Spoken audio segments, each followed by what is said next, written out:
Hello everyone, this is Dr. Bshrawadia, high school biology teacher. And today we will have a really interesting topic to study with each other, which is the antibodies. As you know, or if you are familiar with the term antibody, the antibodies is a substance or some chemical substance that is found or that is crucial for our immune system to work. So to have a quick recap about what you have studied previously on the immune system, we have studied the organs or the structures or the components of the immune system. The first one of these components are the lymphoid organs. These lymphoid organs are scattered around our body, such as the tonsils, which is found here. And we have the thymus, and we also have the spleen and Peyer's patches and the bone marrow and appendix and the lymph nodes and lymph vessels. And we have also the cells that are components of the or from the really important components of the immune system, which are the lymphocyte, which is the T lymphocyte and B lymphocyte. The B lymphocyte will turn into another type of cell called plasma B cells, and we will go through these specific type of cells during our study for today. And we have also the basophil, neutrophil, xenophil, and the monocyte, which turn into macrophages, which is a really important cell we will go or we will have discussed with or we will address its importance in the topic of antibodies today. And we also having a type of cell called the natural killer, which is type of the lymphocyte.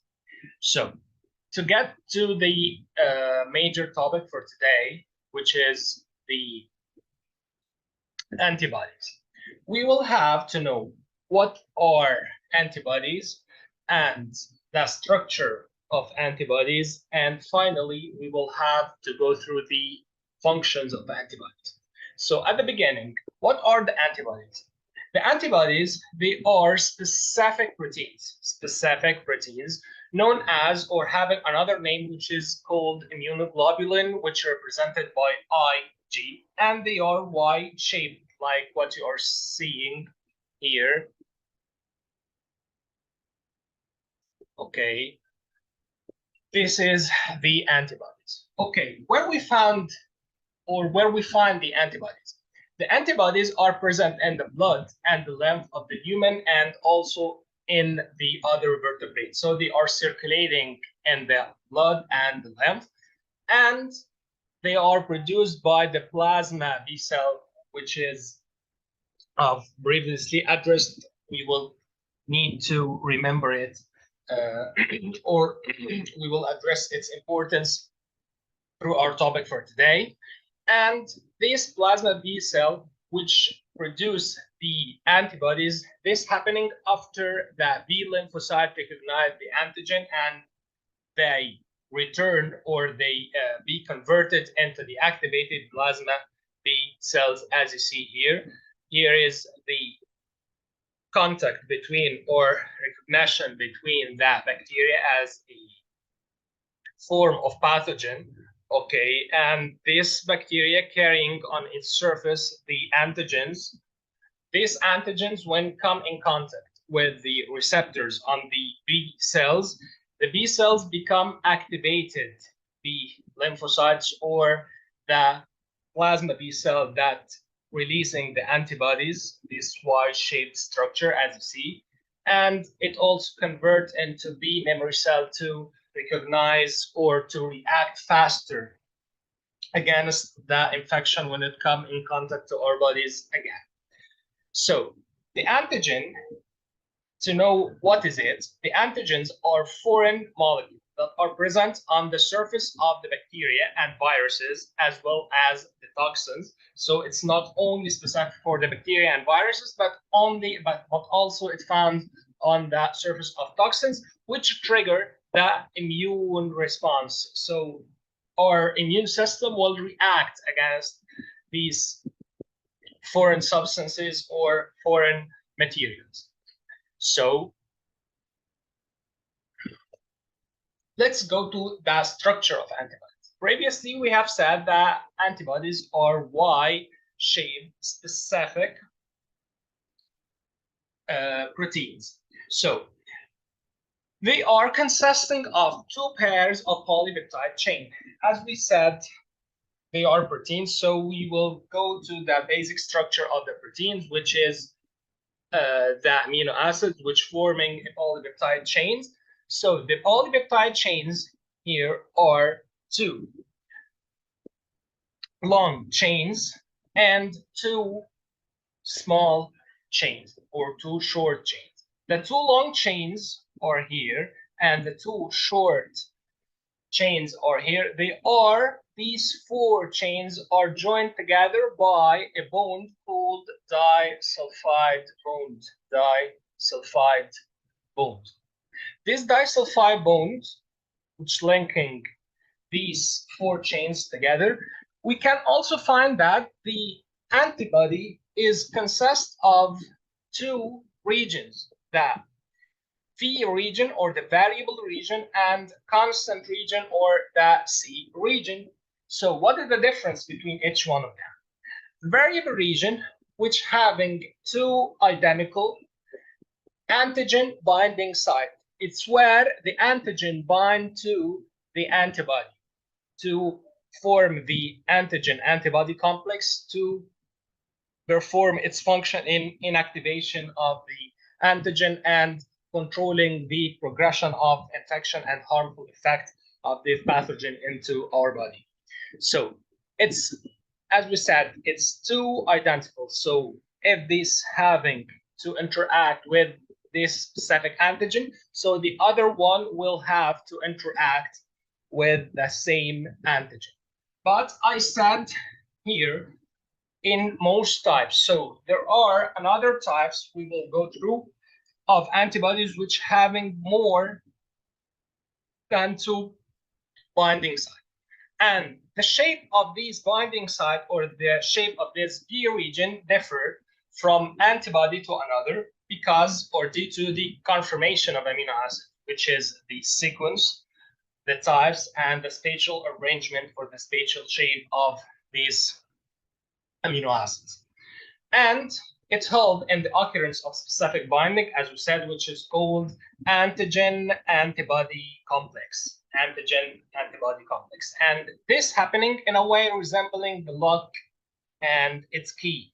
They are compatible with each other, so this antigen is fitting inside here. If we having antigen like the square like that, so we will have the binding site will be like that to be fitting with it. It will not be having this circular edge like that. So, and the other region, which is called the C region, and having constant shape and structure in all types of antibodies. So it's not differ from antibody to another, but the part that differ from antibody to another is the V region or the variable region. And these are the different classes of antibodies. We having IgG and IgE, IgD, and IgM and IgA. For both IgA and IgM, we having more than two binding sites. Here for IgG and IgE and IgE having just two binding sites. This one here is a binding site, and this one here is a binding site. But here for the IgM, it having 10 binding sites. 1, 2, 3, and 4, 5 and 6, 7 and 8, 9 and 10. And for the IgA, it having 4, 1 and 2, and 3 and 4 binding sites for the antigen. And for the antibodies mechanism, how the antibodies work. The antibodies are, as we said, a crucial part of the immune system. The acting to stop the action of the antigen using one of these 5 mechanisms. We will go through each mechanism and explain it to make a difference between each one of them. The first one is called neutralization. The second one is called agglutination or clumping. The third one is called precipitation. The fourth one is called lysis and antitoxins. And for the neutralization, it's one of the most important function of antibodies to resist and stop virus activity. So it's majorly specific for the virus activity. So to stop the virus, naturally, the virus coming here and it contact with the receptor on the surface of the cell, and so it come inside by endocytosis, and then it's exiting or getting out the nucleic acid by a process called uncoating, so it can be multiply more and more and making a lot of new viruses, and then it will destroy the cell and releasing the new viruses and infect another cell and so on. So when the antigens not bind to this receptor, it will not perform this pathogenic or this harmful mechanism for our bodies. So how this happening? It happening by 2 mechanisms using the antibodies. Either the antibody bind to the outer coat prior or before the entrance of the virus into the cell, so it prevents its binding to this receptor of the cell. And it may having another mechanism if the virus already or does manage to enter to this. So they are go inside the cell and bind to the virus inside the cell to prevent the uncoating or making the virus cell sealed, closed. So preventing its breaking down and releasing the nucleic acid, either its DNA or RNA, from exiting its coat and replicating. So this is for neutralization, either it's outside the cell or the host cell, or after it's entering to the host cell. And we having another mechanism, which is agglutination or clumping. The agglutination describes the pathogens carrying antigen, antibodies, complex, and they are clumping together. These clumps, it prevent the pathogen from spreading. So it preventing the pathogen from spreading. Either it's the bacteria or a virus or whatever it is, by making them or forming this clump. They are collected together, as you see. So when they are collected together, as you see, as it prevents spreading, as we said previously, it's also making the phagocytes easier to find these pathogens and engulf them to perform phagocytosis and then breaking down this harmful pathogen.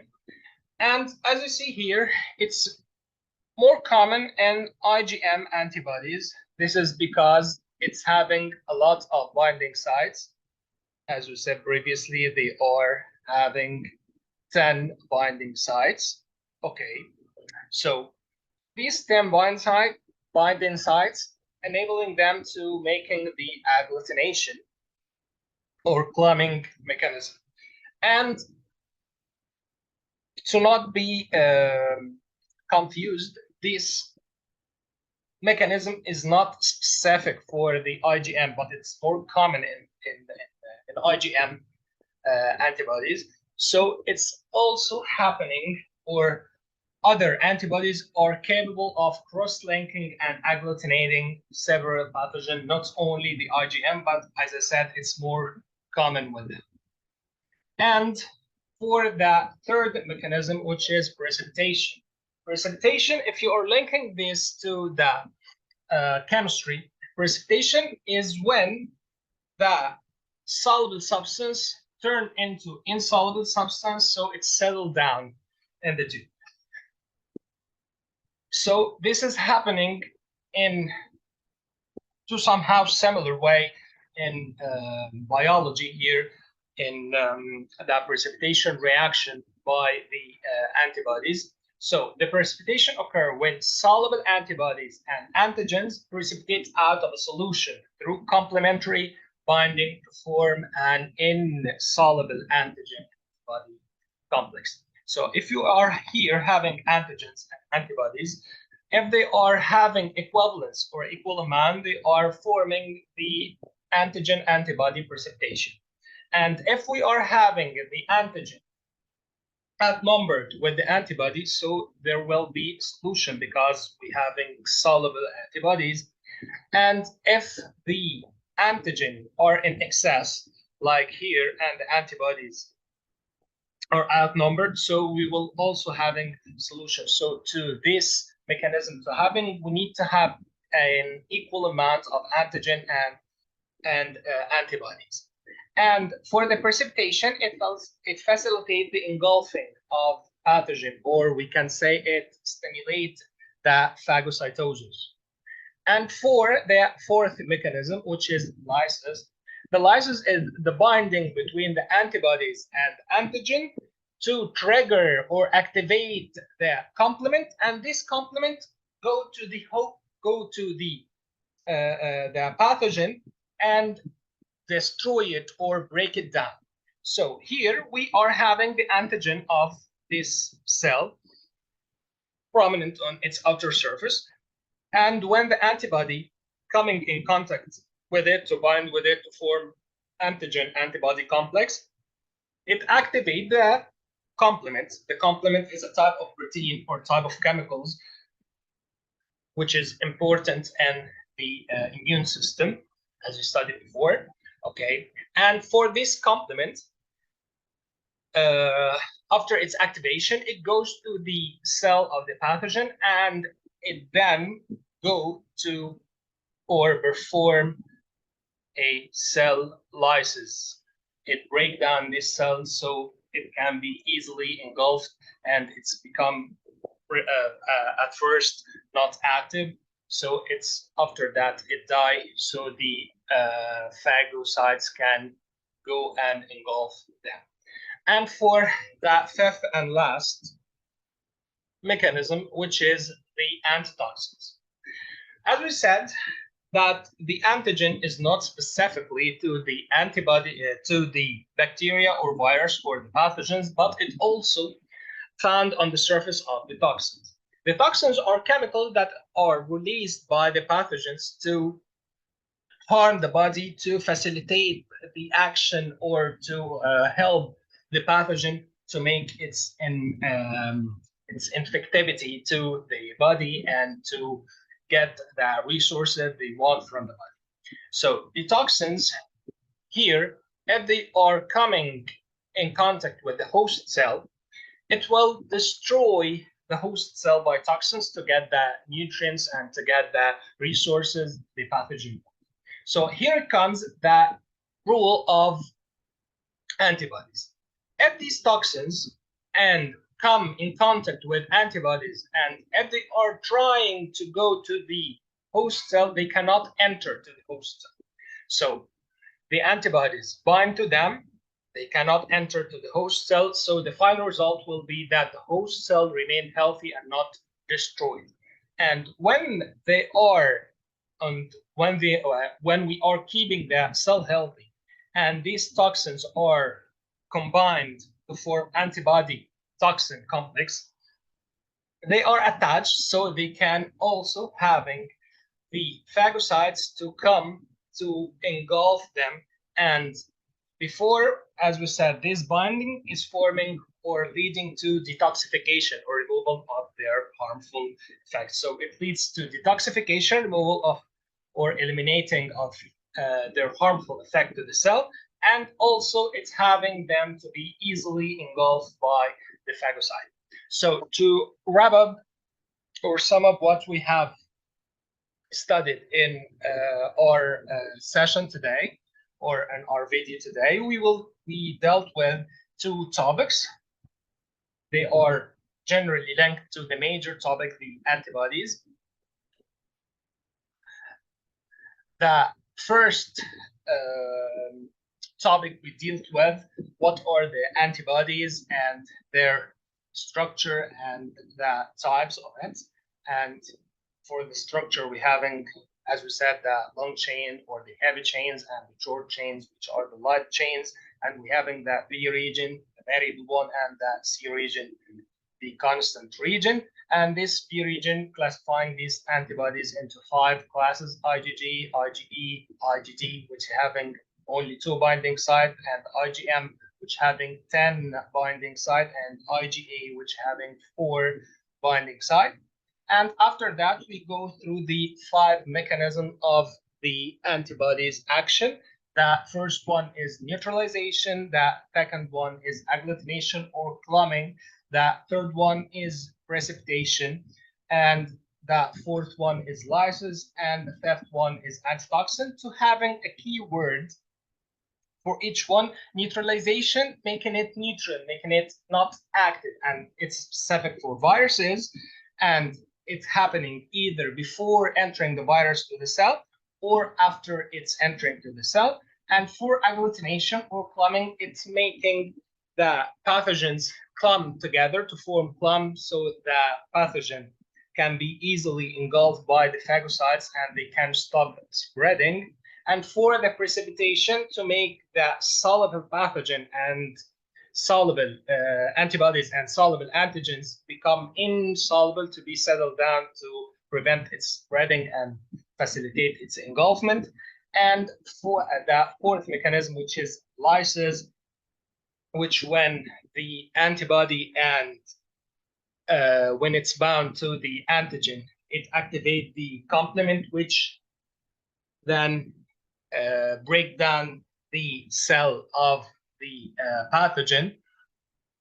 And finally, the antitoxin, which is a link between the antibodies and toxin to form antibody-toxin complex. So it's activating the complements, and these complements are reacting with toxin to causing them to be detoxified, so keeping the cell healthy, as you see, without destruction. And also it have to for these toxins to be engulfed easily by the phagocytes. Thank you.